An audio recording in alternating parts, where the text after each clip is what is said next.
sommes ici sur un bateau de croisière nommé Star Princess et qui héberge 2600 passagers. À cela, il faut ajouter un équipage de 1150 têtes. L'Atrium, avec ses ascenseurs en verre, est très élégant, avec des couleurs très recherchées.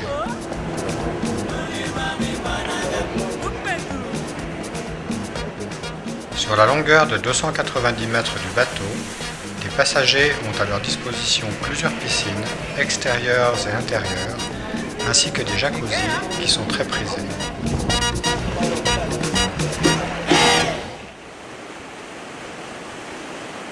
En venant des Caraïbes, nous nous approchons de la côte brésilienne et devons traverser l'équateur pour pouvoir plonger dans l'hémisphère sud de notre planète.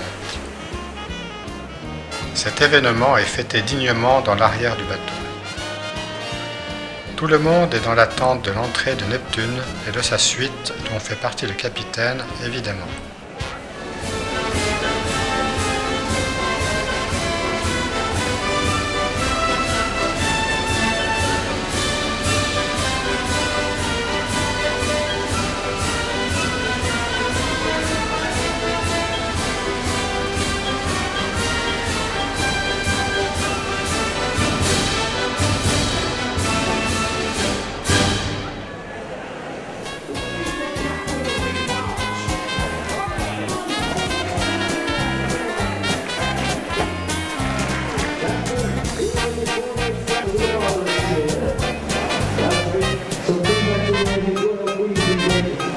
Ensuite, suivent toutes sortes de plaisanteries.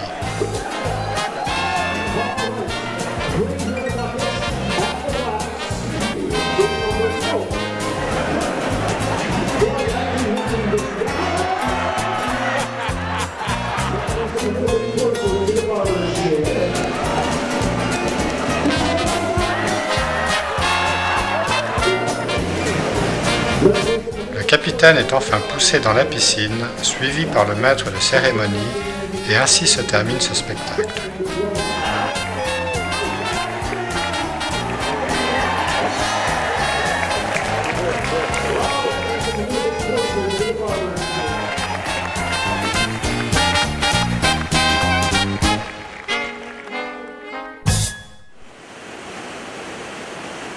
Finalement, nous nous dirigeons vers notre premier port au Brésil, Fortaleza.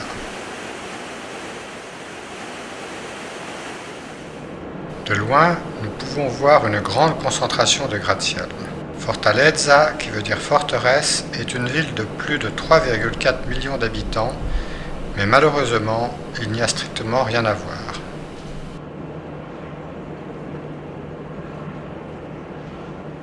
Comme d'habitude, il y a un monument au centre de la ville et en face la cathédrale qui est la 5e plus grande église au Brésil et qui peut contenir 5000 personnes. Elle a seulement été terminée en 1978 mais donne déjà l'impression d'être mal entretenue. Aujourd'hui est le 31 décembre 2007 et ici un jour férié. La cathédrale est malheureusement fermée comme pratiquement tous les commerces. En face de la cathédrale se trouve l'administration militaire de cette province.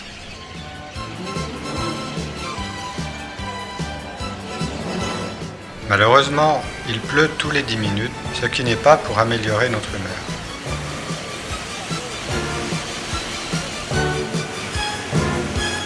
Même au centre, nous pouvons apercevoir des ruelles délabrées comme celle-ci.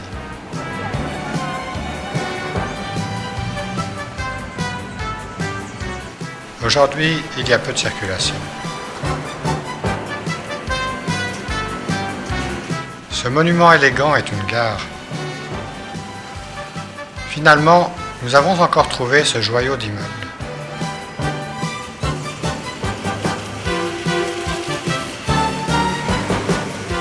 Malheureusement, il pleut à nouveau et nous en avons assez.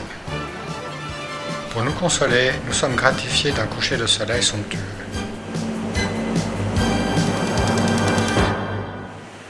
En route vers notre prochain arrêt, nous célébrons quelque part en haute mer le début de la nouvelle année.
Notre première destination dans la nouvelle année s'appelle Recife, une capitale de province avec plus de 1,5 million d'habitants.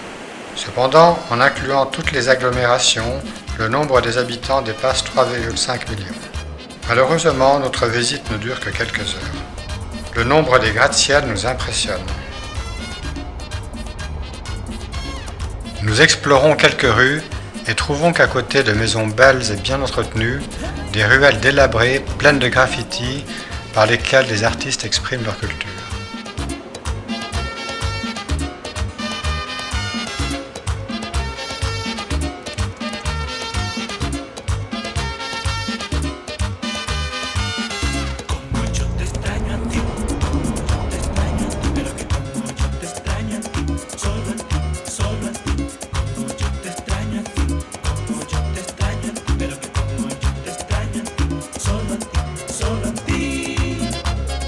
Dans le XVe siècle, cette côte a été occupée pendant quelque temps par les Hollandais et encore aujourd'hui cette influence sur l'architecture locale est indubitable.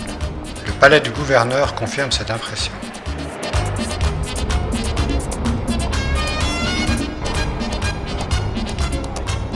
À 10 km de la ville, nous visitons la ville historique de Olinda qui a été déclarée patrimoine mondial par l'UNESCO en 1982. Des monuments religieux dominent la physionomie de la ville.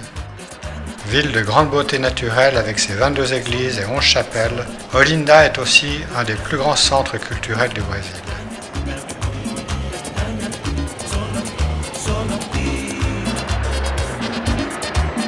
Malheureusement, notre visite touche déjà à sa fin et nous jetons un dernier regard sur la ville de Recife.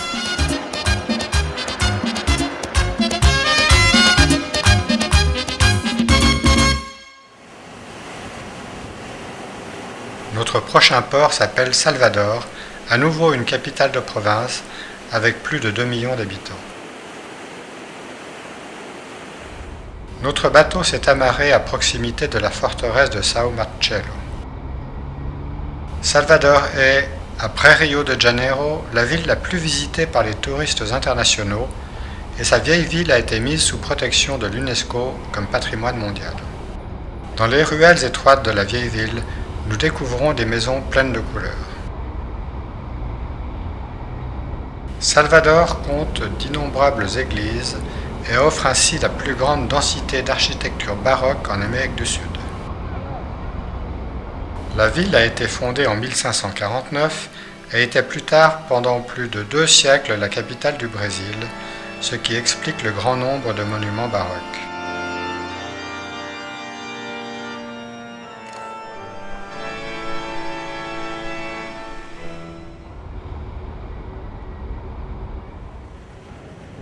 Les ruelles étroites offrent quand même suffisamment de place pour la galerie d'un peintre et son atelier.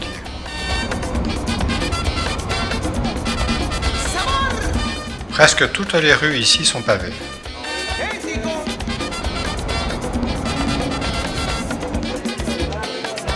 Plus de 80% des habitants ici ont des racines en Afrique et l'exposent. L'endroit le plus sûr pour garder son vélo en sécurité est toujours l'appartement.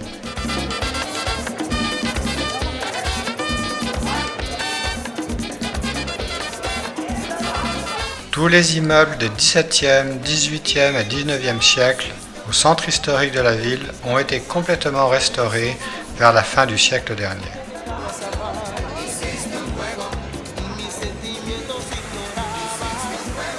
Dès qu'il se présente quelque part une surface vide, les artistes sont tout de suite sur place pour exprimer leur fantaisie.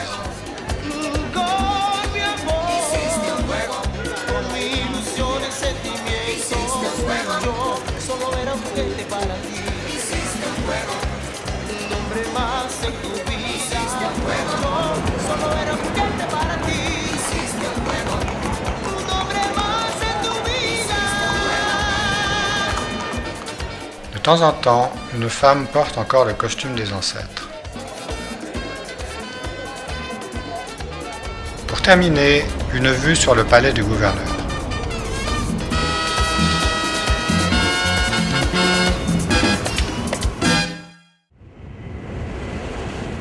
Nous continuons notre voyage à notre dernier arrêt au Brésil, Rio de Janeiro.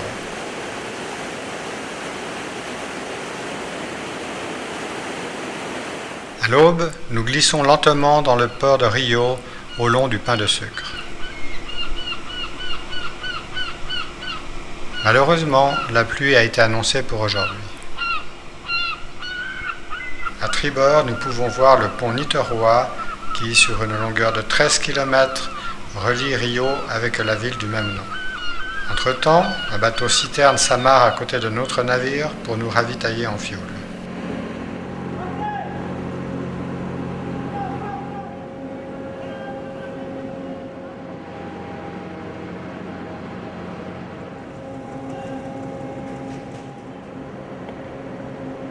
Nous ne sommes pas le seul bateau qui visite Rio aujourd'hui.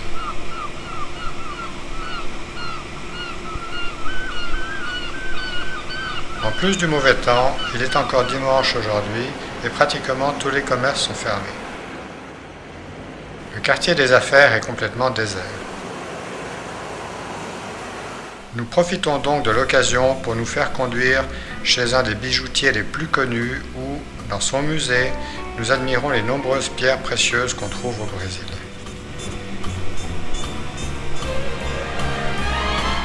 Au retour, pendant une interruption de la pluie, nous avons tout juste le temps d'admirer une ou deux églises de l'extérieur, car elles sont aussi fermées.